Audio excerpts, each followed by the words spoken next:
আজ মহানায়ক উত্তম কুমারের ৯৯তম জন্মবার্ষিকী উপলক্ষে তাকে সশ্রদ্ধ প্রণাম জানাই।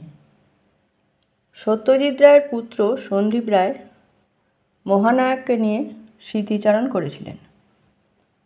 সেখান থেকে জানা যায়, তিনি বলছেন, কবে প্রথম উত্তমবাবুর ছবি দেখেছিলাম মনে নেই। এইটুকু মনে আছে, তখন স্কুলে পড়তাম। আগে বিভিন্ন ছবি মুক্তির সময় প্রেস শো হতো। সেই শোর আমন্ত্রণ আসতো বাবার, অর্থাৎ সত্যজিৎ রায়ের কাছে। আমি, বাবা, মা মিলে ছবিগুলো দেখতে যেতাম। এটা গত শতাব্দীর ৬০ দশকের গোড়ার কথা। কী সব ছবি হতো তখন! একটা ছবির কথা আলাদা করে স্মরণে আছে, দেয়া নেয়া। ছবিটা সুপারহিট হয়েছিল, যাকে বলে বাজার গরম করা ছবি। ছবিতে উত্তমবাবুকে খুব ভালো লেগেছিল। এখন পেছন ফিরে তাকালে বুঝতে পারি, তখনকার ছবির গল্পগুলো খুব ভালো ছিল, গানও খুব ভালো ছিল, অভিনয়ও ভালো ছিল। ওই পরিচালকেরা খুব ভালো গল্প বলতে পারতেন। বাবার সঙ্গে আমিও প্রচুর আন্তর্জাতিক চলচ্চিত্র উৎসবে গিয়েছি। সেখানে প্রচুর বিখ্যাত পরিচালকের ছবি দেখেছি। বিশ্বের সেরা অভিনেতারা অভিনয় করেছেন সেই সব ছবিতে। তবু উত্তমবাবুর অভিনয় আমার বরাবর ভালো লেগেছে। সত্যি বলতে, কোনো ছবিতে উত্তমবাবু খারাপ অভিনয় করেছেন বলে মনে হয়নি। তার শেষ দিকে ছবিগুলো একটু কমজোরি ছিল, তবু সেখানেও তার অভিনয়ের কোনো ঘাটতি ছিল না। নায়ক এবং চিড়িয়াখানার শুটিংয়ে উত্তমবাবুর কাজ সরাসরি দেখেছিলাম।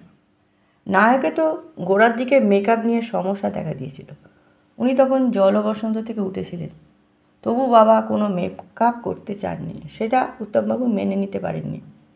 পরে যখন দেখলেন মেকআপ ছাড়াই তাকে ভালো লাগছে, তখন বলেছিলেন, তাহলে আমি মেকআপের পেছনে এত সময় নষ্ট করি কেন?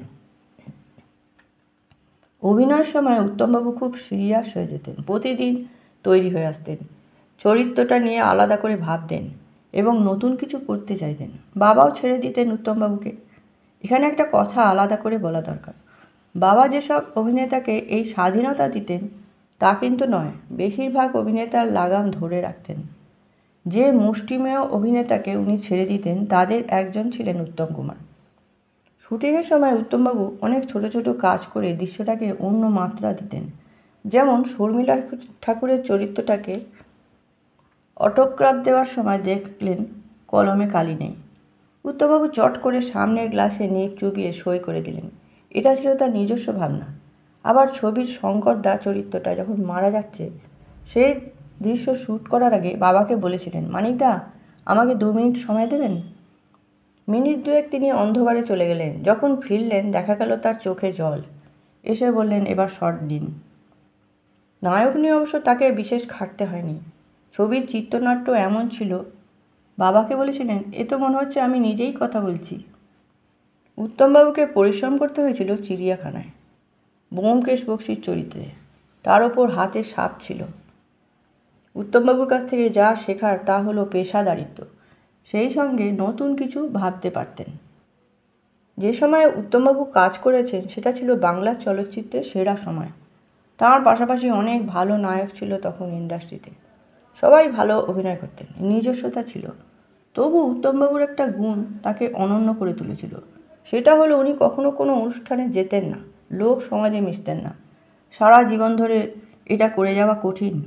বাকি নায়কেরা সবার সঙ্গে মিশতেন, অনুষ্ঠানে যেতেন, কিন্তু উত্তমবাবু একটা দেওয়াল রাখতেন। দর্শকেরা উত্তম কুমারকে কেবল সিনেমা হলের পর্দায় দেখতে পেতেন, অন্য কোথাও নয়। তাই তার একটা আলাদা ক্যারিশমা ছিল। এখন শতবর্ষের দোরগোড়ায় দাঁড়িয়ে আরও একটা ব্যাপার লক্ষ্য করছি। বাঙালি উত্তম কুমারকে নিয়ে প্রচুর মাতামাতি করেছে, বিশেষ করে তার মৃত্যুর পর। কিন্তু উত্তম কুমারের ছবির রেস্টোরেশনে মন দেয়নি। এখন তার অনেক ছবিই নেই, নিশ্চিহ্ন। ছবির স্টিল দেখা যায়, কিন্তু ছবি দেখা যায় না। রিল নষ্ট হয়ে গিয়েছে। কিছু কিছু রেস্টোরেশনের কাজ হচ্ছে, তবু অনেক দেরি হয়ে গেল। আমার ধারণা কমপক্ষে তার 60% এখন তার যে কটা ছবি পাওয়া যায় সেই সব সংরক্ষণ করা প্রয়োজন। আগামী প্রজন্ম যাতে উত্তম কুমারের কাজ দেখতে পারে। উত্তমবাবু হলেন বাংলা চলচ্চিত্রের ইতিহাসের এক গুরুত্বপূর্ণ অধ্যায়। একজন দক্ষ অভিনেতা, তার কাজ বাঁচিয়ে রাখা আমাদের কর্তব্য।